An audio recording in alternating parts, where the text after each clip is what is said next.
Welcome back, everyone. Today, we're going to delve into the realm of 19th century poetry and explore a significant literary movement known as symbolism. Symbolism emerged in France in the late 19th century, largely as a reaction against the prevailing literary trends of naturalism and the philosophical underpinnings of positivism, which emphasized empirical observation and scientific reasoning. The symbolist poets were not interested in straightforward, realistic depictions of the world. Instead, they sought to express deeper, often abstract emotions, ideas, and spiritual experiences in a more indirect and evocative way. Their primary tool in achieving this was, as the name suggests, the symbol. They believed that the physical world was a system of correspondences and that objects, people, and events could stand for something beyond their literal meaning. Key figures in the symbolist movement include Charles Baudelaire, often considered a precursor to the movement, with his influential collection Les Fleurs du Mal, or The Flowers of Evil. Baudelaire explored themes of beauty and decay, the sensual and the spiritual, often using rich and suggestive imagery. Arthur Rimbaud, another pivotal figure, pushed the boundaries of poetic language and form, experimenting with unconventional syntax and vivid, almost dreamlike imagery, as seen in his works like Un Saison en Enfer, or A Season in Hell. Then there's Stéphane Mallarmé, known for his complex and often enigmatic poetry, which often focused on the very essence of language and the difficulty of capturing meaning. His poem, Un coup de dés jamais n'abolira le hasard, or A Throw of Dice Will Never Abolish Chance, is a landmark of symbolist experimentation. The symbolists favored suggestion over direct statement. They used metaphors, similes, and other figurative language not just as decorative elements, but as essential means of conveying their inner worlds and their understanding of a reality that transcended the purely material.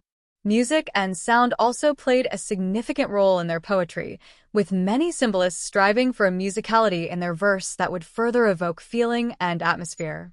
The influence of symbolism extended beyond poetry.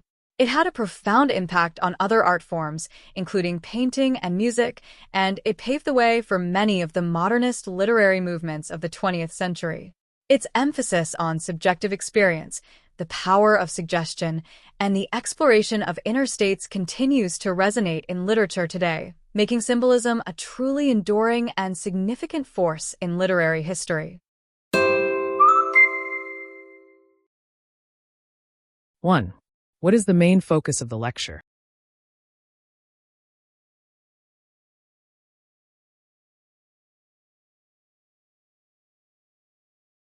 2. According to the professor, what was the aim of the symbolist poets?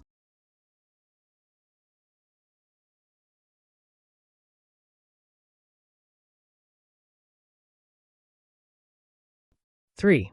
Which authors are mentioned as important figures of the symbolist movement?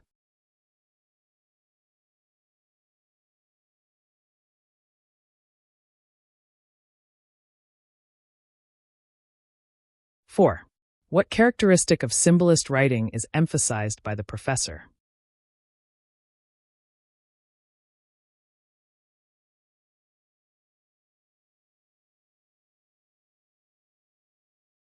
5. What does the professor mention about the influence of symbolism?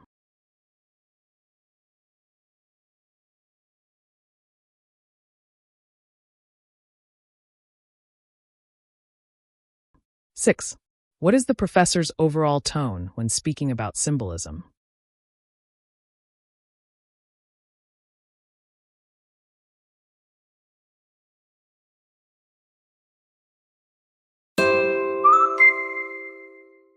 'Hey, Anna, have you given any more thought to our art history project?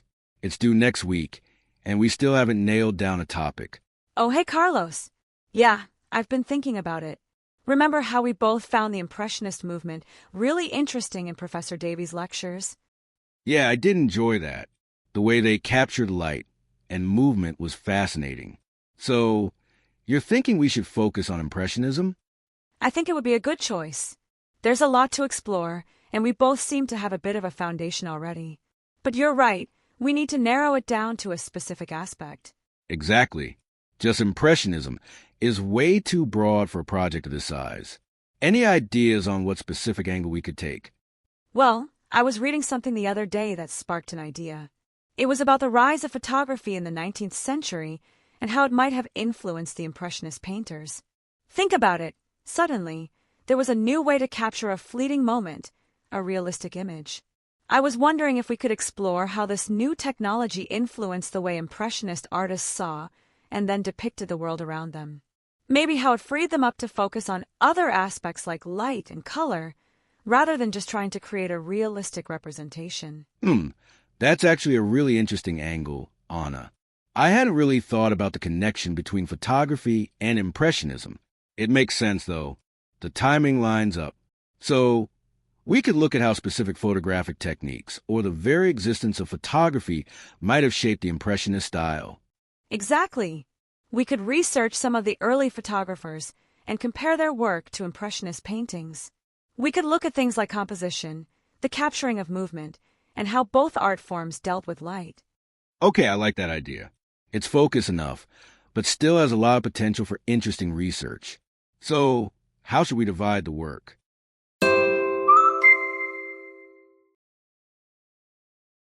One, what is Carlos's main concern at the beginning of the conversation?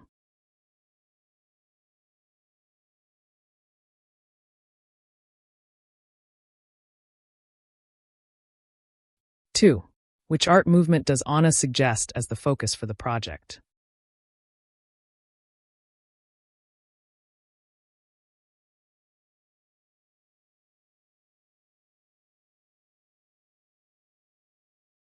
Three, what specific aspect of the suggested movement does Anna propose to analyze?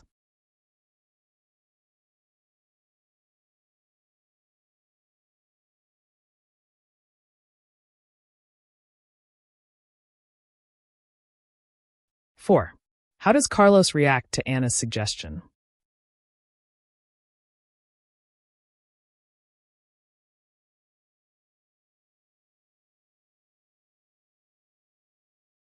Five, what do Carlos and Anna begin to do at the end of the conversation?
We hope to have contributed to your studies.